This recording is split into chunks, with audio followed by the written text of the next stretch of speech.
বাংলাদেশের বিভিন্ন প্রান্ত থেকে আমাদের মাদ্রাসার শিক্ষার্থীরা এসেছেন, দূর দূরান্ত থেকে কষ্ট করে যারা এসেছেন, এবং 1000 জনের অধিক মাদ্রাসার শিক্ষার্থী আমাদের এই প্রতিযোগিতায়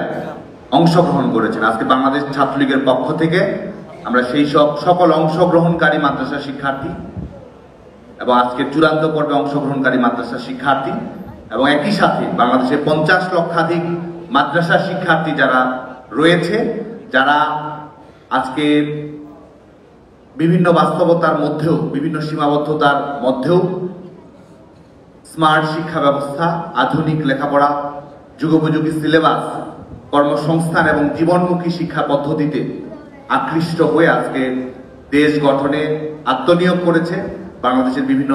ক্ষেত্রে গুরুত্বপূর্ণ ভূমিকা রাখছে। এই মাদ্রাসার শিক্ষার্থীদের বাংলাদেশ ছাত্রলীগের পক্ষ থেকে আমরা আন্তরিক প্রাণ ঢালা শুভেচ্ছা এবং অভিনন্দন জানাচ্ছি। আজকে প্রিয় বন্ধুগণ ইতিমধ্যেই বক্তব্য রেখেছেন বাংলাদেশ ছাত্রলীগের সাধারণ সম্পাদক,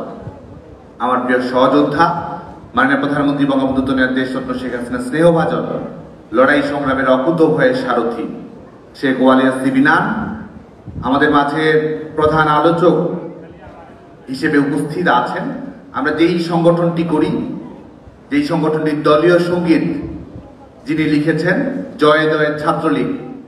আমাদের বাংলাদেশ ছাত্রলীগের যে দলীয় সঙ্গীত রয়েছে, শিক্ষা শান্তি প্রগতির নামে মোরা মুজিবের সৈনিক, কাঁপিয়ে তুলব সারা চরাচর কাঁপাবো দিক বিদিক, সে আমাদের বাংলাদেশ ছাত্রলীগের দলীয় সঙ্গীতের গীতিকার। এবং বিশেষ করে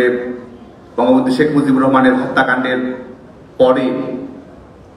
যে প্রতিবাদী ছাত্র আন্দোলন গড়ে ওঠে, যার প্রতিবাদী লেখা, যার কবিতা দেয়াল লিখনে স্থান পেয়েছিল, গোটা বাংলাদেশের মানুষের মুখে মুখে ছড়িয়ে পড়েছিল, মুজিব লোকান্তরে, মুজিব বাংলার ঘরে ঘরে। এভাবেই যিনি আমাদের ছাত্র তরুণদেরকে বঙ্গবন্ধু হত্যা পরবর্তী সময়ে মুক্তিযুদ্ধের চেতনা বাস্তবায়নে বাংলাদেশের তরুণ প্রজন্মকে ঐক্যবদ্ধ করার ক্ষেত্রে ভূমিকা রেখেছেন। আমাদের বাংলাদেশ ছাত্রলীগের গর্বিত অগ্রজ, আমরা সবসময় যাকে নিয়ে প্রচন্ড গর্ব অনুভব করি, মাননীয় প্রধানমন্ত্রী বঙ্গবন্ধু দেশরত্ন শেখ হাসিনার শিক্ষা এবং সংস্কৃতি বিষয়ক উপদেষ্টা, মুজিব বর্ষ পালন জাতীয় বাস্তবায়ন কমিটির সদস্য সচিব জনাব ডক্টর কামাল আব্দুল নাসের চৌধুরী আমাদের মাঝে আজকে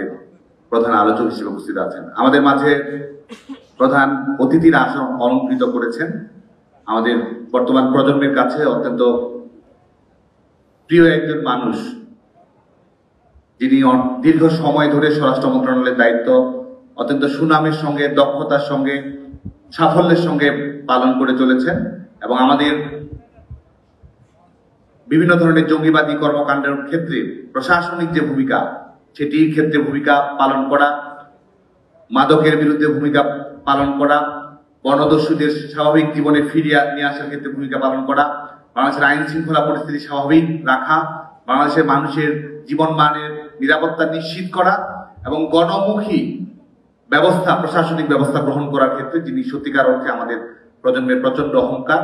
বীর মুক্তিযোদ্ধা, গণপ্রজাতন্ত্রী বাংলাদেশ সরকারের মাননীয় স্বরাষ্ট্রমন্ত্রী জনাব আসাদুজ্জামান খান কামালের পীর মহোদয় আমাদের আজকের অনুষ্ঠানের প্রধান অতিথির আসর অলঙ্কৃত করেছেন। ইতিমধ্যে আমাদের সম্মানিত বিচারকবৃন্দ তাদের বক্তব্য উপস্থাপন করেছেন। আজকে মাদ্রাসার শিক্ষার্থীরা এখানে উপস্থিত আছে। আজকের এই অনুষ্ঠানের মাধ্যমে আমরা বাংলাদেশের সকল মাদ্রাসার শিক্ষার্থীকে আমরা আহ্বান জানাবো যে আমরা হয়তো বাংলাদেশের নানামুখী শিক্ষাধারায়, কেউ আমাদের ইংরেজি মাধ্যমে লেখাপড়া করে, কেউ আমাদের মূলধারার মেইন স্ট্রিম যে বাংলা মাধ্যমে লেখাপড়া সেটির সঙ্গে সম্পৃক্ত রয়েছে, কেউ মাদ্রাসা এবং মাদ্রাসার মধ্যেও আমাদের কওমি ধারা রয়েছে, আলিয়া মাদ্রাসার শিক্ষার্থী রয়েছে, কারিয়ানা সহ ফোরকানিয়া, হাফেজি, বিভিন্ন ধরনের বহুদা বিভক্ত শিক্ষা ব্যবস্থা যারা অন্তর্ভুক্ত রয়েছে। আমরা হয়তো নানাভাবে নানা ধরনের আধ্যাত্মিক শিক্ষা, ধর্মীয় শিক্ষা কিংবা আমাদের কর্মসংস্থানমুখী শিক্ষা, আধুনিক শিক্ষা আমরা লাভ করি, কিন্তু আমরা সবাই মুক্তিযুদ্ধের চেতনা, একটি উদার, মানবিক, অসাম্প্রদায়িক, গণতান্ত্রিক বাংলাদেশ তৈরি করা এবং জাতির পিতা বঙ্গবন্ধু শেখ মুজিবুর রহমানের যে আদর্শ এবং সংগ্রাম, সেই বিষয়ে আমাদের যে তরুণ প্রজন্ম, আমরা যারা স্কুলে, কলেজে, মাদ্রাসায়, বিশ্ববিদ্যালয়ে লেখাপড়া করি, সবাই যে আমরা জাতির পিতার সন্তান, সবাই যে আমরা মুক্তিযুদ্ধের চেতনায় ঐক্যবদ্ধ, সবাই যে আমরা আধুনিক, মানবিক, গণতান্ত্রিক ধর্মনিরপেক্ষ বৈষম্যহীন অসাম্প্রদায়িক বাংলাদেশ গড়ার সংগ্রামে আমরা যে নিবেদিত প্রাণ, সবাই যে আমরা মাননীয় প্রধানমন্ত্রী বঙ্গবন্ধু দেশ স্বপ্ন শেখ হাসিনার স্মার্ট বাংলাদেশ গড়ার সারথি, সবাই যে আমরা আধুনিক লেখাপড়া চাই, কর্মসংস্থান বিজ্ঞান ভিত্তিক লেখাপড়া আমরা নিশ্চিত করতে চাই। আমরা বিশ্বাস করি যে আজকের এই বক্তৃতা প্রতিযোগিতার মধ্য দিয়ে আমরা সেটির একটি ন্যাশনাল রিফ্লেকশন আমরা ঘটাতে চাই। মাদ্রাসা শিক্ষায় যারা লেখাপড়া করে আমরা জানি যে তারা অনেক সময় অনেক নেতিবাচক বাস্তবতা অতিক্রম করেই তারা লেখাপড়া করে। আর্থিক সীমাবদ্ধতা, পারিবারিক রক্ষণশীলতা অতিক্রম করেই তাদেরকে মাদ্রাসায় লেখাপড়া করতে হয়। বাংলাদেশ ছাত্রলীগের পক্ষ থেকে প্রথমবারের মতো আমরা মাদ্রাসা শিক্ষা বিষয়ক সম্পাদকীয় পদকে আমরা সংযোজন করেছি। কারণ আমরা একটি ইনক্লুসিভ সমাজ ব্যবস্থা চাই, আমরা একটি অন্তর্ভুক্তিমূলক সমাজ ব্যবস্থা চাই, এবং সেখানে স্কুলে পড়ুক, কলেজে পড়ুক, বিশ্ববিদ্যালয়ে পড়ুক, মাদ্রাসায় পড়ুক, পলিটেকনিক ইনস্টিটিউটে পড়ুক, সবাই যেন আমাদের সমাজের মূল ধারার সঙ্গে সম্পর্কিত থাকতে পারে। মাদ্রাসা শিক্ষাতে সমস্যা রয়েছে, সংকট রয়েছে, সম্ভাবনা রয়েছে, সেগুলো যেন আমরা জাতীয় পর্যায়ে তুলে ধরতে পারি। সে কারণে কিন্তু মাদ্রাসা শিক্ষা বিষয়ক সম্পাদকীয় পদকে আমরা